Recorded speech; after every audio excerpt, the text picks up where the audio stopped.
Standing Order 20A5 requires the Speaker to convey a decision to replace a whip to the House. In this regard, the Honorable MWENJE MP forthwith replaces Sabina Chege MP as the deputy whip of the minority party. Nĩ mwerekera ũrĩa ũgũtanyĩtwo na hiki nene nĩ ngwatanĩro ya Azimio na mwaho wa kĩama kĩa Jubilee ũrĩa ũkoretwo ũkĩendekithia ndigano na Azimio ũmũthĩ. Spika wa mbunge ya KIBURURI Moses Wetangula thutha wa gũtĩrĩria matĩna maigana na akĩheana mwerekera.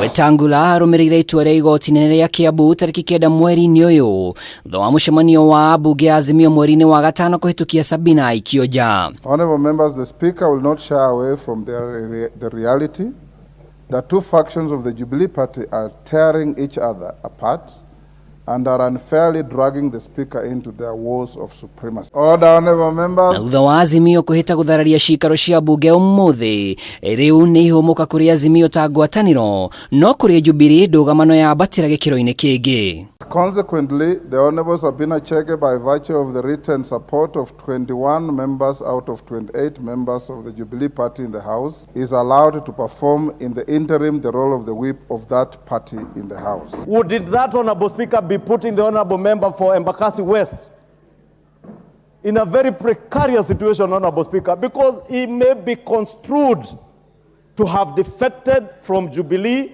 political party to either ODM or Wiper that are members of the Azimio One Kenya coalition. Abunge 21 kwa ihinda rĩrĩ kuma kĩama kĩa Jubilee nĩ matuĩte matua ma kwĩyeherania na ngwatanĩro ya Azimio One Kenya. Ũguo arĩ kuga MWENJE ta mũnini wa MUHURI wa mũcarica ndarĩ na amemba aiganu wa Jubilee, na ake Sabina Chege akĩambatĩra ngathĩ ya MUHURI wa mũcarica wa makĩria ma abunge 20 a kĩama kĩa Jubilee kĩrĩa kĩrendekithia ndigano. We do not have an internal dispute resolution mechanism. We have invoked our rights under that purported agreement, coalition agreement, which is not there, under the Constitution, and say, look, we want to exit that abusive marriage called Azimio coalition marriage. Our position as a coalition is that the Honorable Sabina Chege has been holding that office illegally. The Honorable MWENJE has, in the opinion of the coalition, been working since the 30th of May 2023.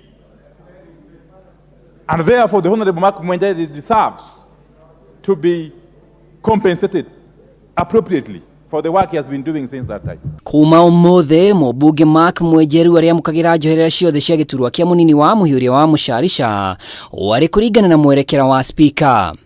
Ngiribotera Kameme TV rĩtwa rĩakwa nĩ Mwaura wa Ndung'u.